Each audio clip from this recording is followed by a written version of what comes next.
Never plant a naked seed. Wait, don't look. Every root ball, every seed. Today we're going to talk about a practice that I don't hear much about on the internet, especially when it comes to the gardening world, that is the low-hanging fruit that everybody, every grower, every gardener, every farmer should be applying to their seeds. And I'm talking about a seed biologic inoculant or a seed treatment. No, oh, stop.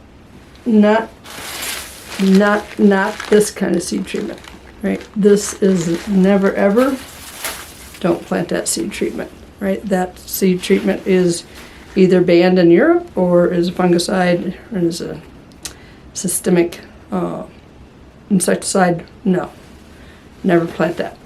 But I'm going to talk about some of the low-hanging fruit that everybody should be doing.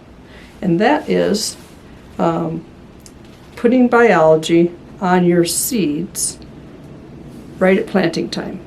Every seed needs to have a biologic on it. Every root ball, every seed. So according to Google, doing a biologic seed treatment is going to help you in numerous ways. From making your plant healthier, having a better immune system, helping it get minerals more available to the plant. It's going to increase the root zone, the rhizosphere, that's the zone around the root. It's going to get them bigger, more massive, and less more of them. And it's going to improve the reach of your fungi as to how much water can be retrieved by that fungi and nutrients and communications back to the plant, all from just putting this biological seed treatment on. Okay, so you're gonna think, okay, Patti, where do we get this biological seed treatment, this miracle thing?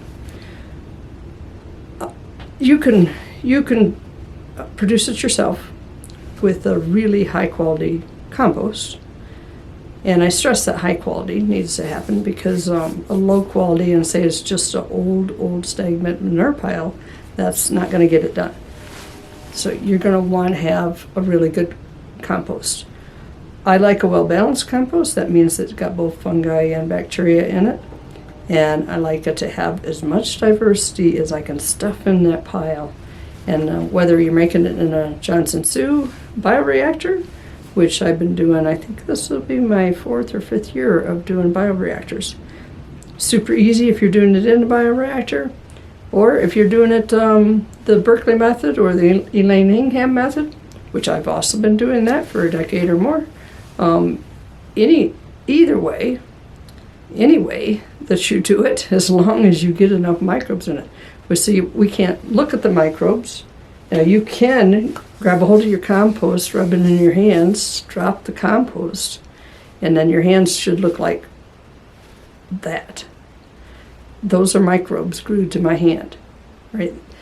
That's the simplest, easiest way a gardener can check. If that doesn't happen, you don't have enough biology in that to make a seed inoculant out of.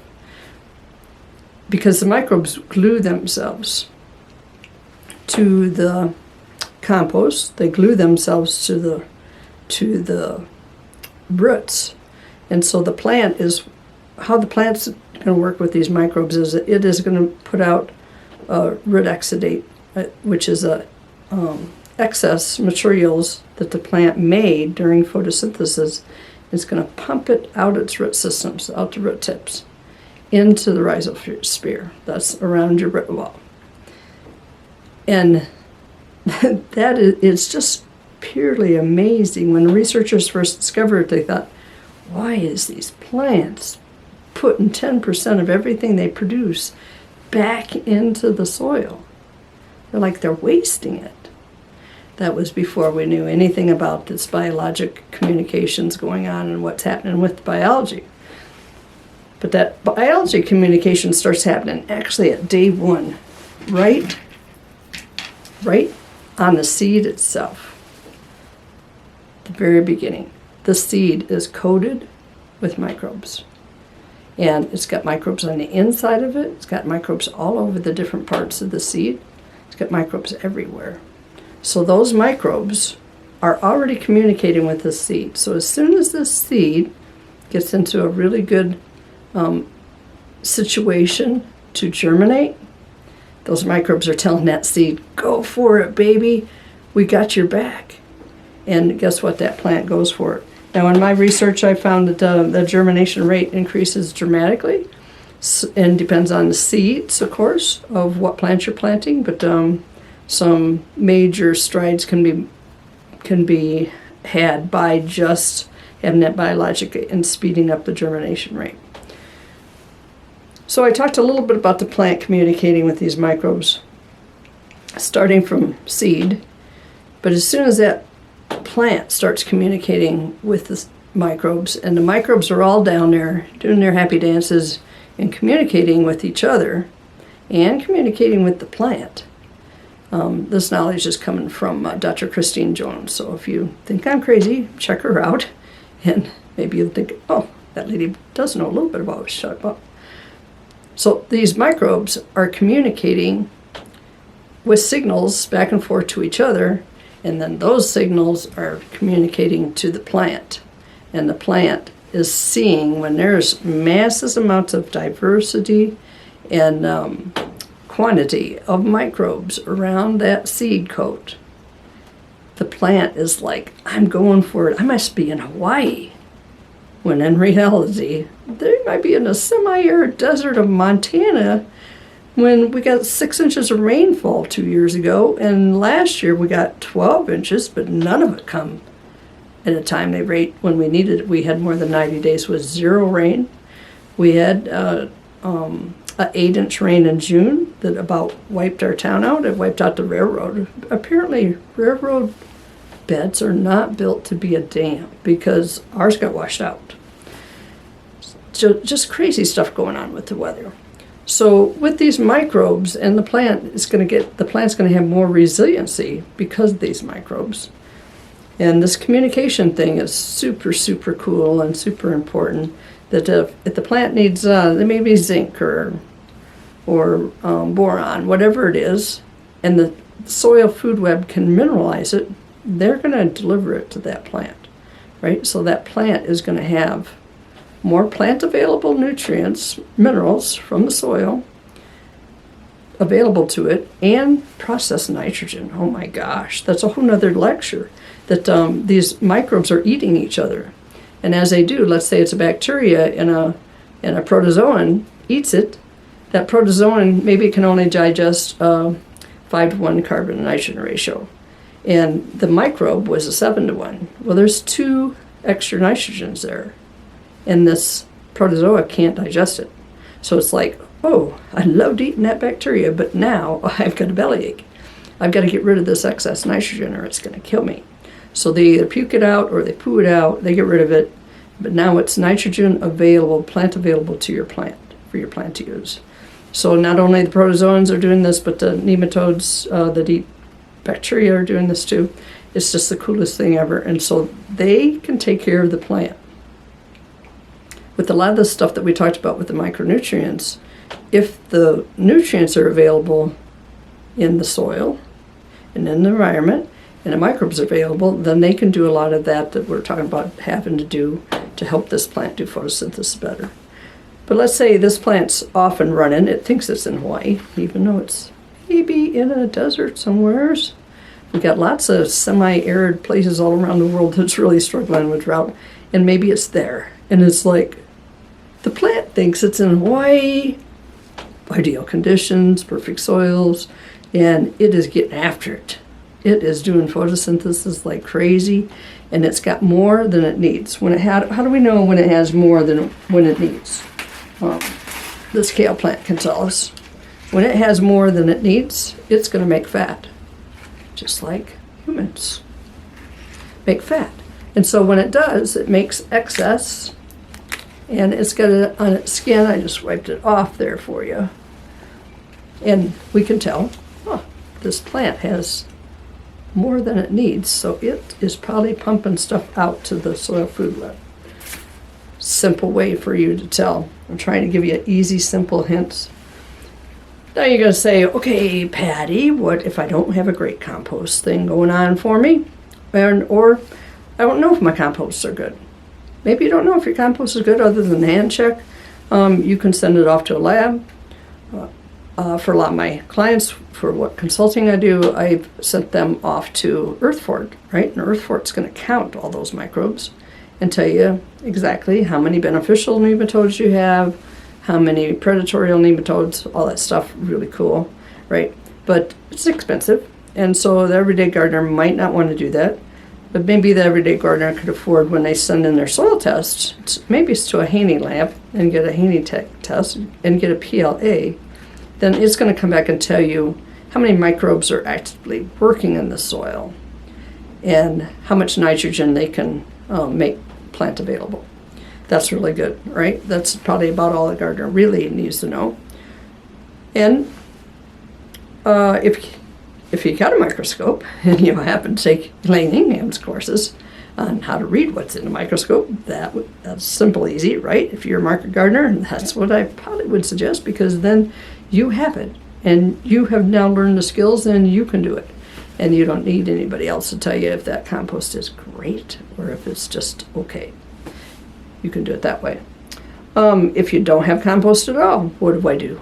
Well, you can buy them, right? There's lots of companies out there, I think, that sell a Biologic seed coat treatment.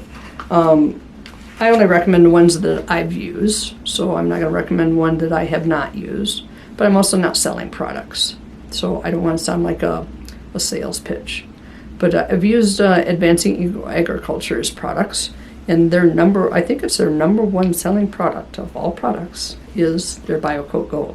So this BioCoat Gold is a seed inoculant that you're going to put on. It comes in a dry powder-like form, and you just get a little pinch of that powder, which these microbes are coming with humic materials and other products too. You know, there's inoculant in there, but that's what most of it is. So you just get a little pinch of that. It just is a powder, right? It's going to liquefy when you put it in the water. But if I got a seed packet, I'm just going to open up the seed packet and put it in there and shake it up. And shake it up, and then you're good to go. Plant it just like regular. I tend to, other than when I'm doing seed starts in the greenhouse, I tend to be in a bigger hurry than that. And I plant a whole row. I want to plant a whole row of something. So I go ahead and prepare that seed bed, get the seed laying on there, and then I make a liquid drench of these products. So I take my compost, put it in a compost tea bag, get a bucket of water that's clean, very clean water, not chlorinated. If it is chlorinated, you got to deal with it. Either off-gas it or get some vitamin C to deal with it, or just let it set for a day. But you got to deal with it, because what's chlorine going to do? Kill microbes. And what do we want? More microbes, a lot more microbes. When I was teaching the kids at school about this lesson, and we were big into soil health. I am big into soil health. And we had a lot of science fair projects that were based around soil health. So we were really getting after it and getting with it and having a lot of fun. And every time I ask a question, this one kid would raise his hand. I say, yes. He'd say, the microbes did it. Or we need more microbes. And he would be right. That is exactly what we need in this world, is more microbes in the soil helping our plants. So get you a compost tea bag. Could be a paint strainer's bag. It's the same microns. You want to be able to have nematodes be able to come through this, so that's why this whole size is this size. I think a nylon socking is probably too tight, and your nematodes wouldn't come through it. We do want them to come through it, so I put maybe a cup in here if I'm just doing a 5-gallon bucket. Always add some worm castings. Worm castings go better with everything. Right? So worm castings can go into this weekly treat that we put on, or this slurry that we're going to make to treat seeds, or as that slurry can be used as a root dip. And I do that on all plants. Never, ever plant a root ball without these biologics going on with it. It's super easy once you get in the pattern of it and get a hang of it, and it is great. Now, if you really don't have the money to maybe buy the BioCoat Gold, which this BioCoat Gold was bought in 21, right? It lasts a long time, long as you keep it dry. It says it's going to expire in 23, but I think that's something the government makes them do. As long as it stays dry, and I don't store it in the greenhouse where there's any moisture, store it in the dark, and it's dry, I still got plenty to do a lot more plants, lots more plants. The recommendation is, I think it's 1 ounce per 100 pounds. No, it's 4 ounces per 100 pounds of seed.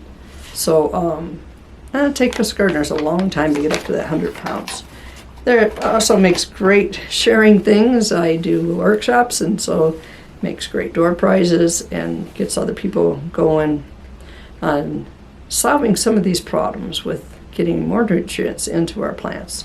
And this is the low-hanging fruit in the industry, straight across the board in all agriculture, that we would want to be doing this. Now, what's some cons?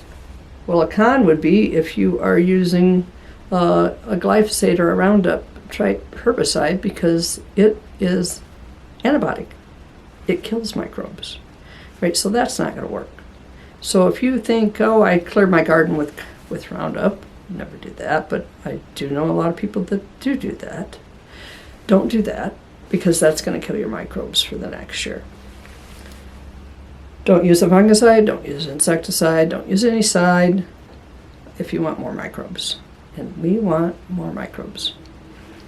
Okay, I think that's it. Give you some good hints on how to grow a better, healthier plant.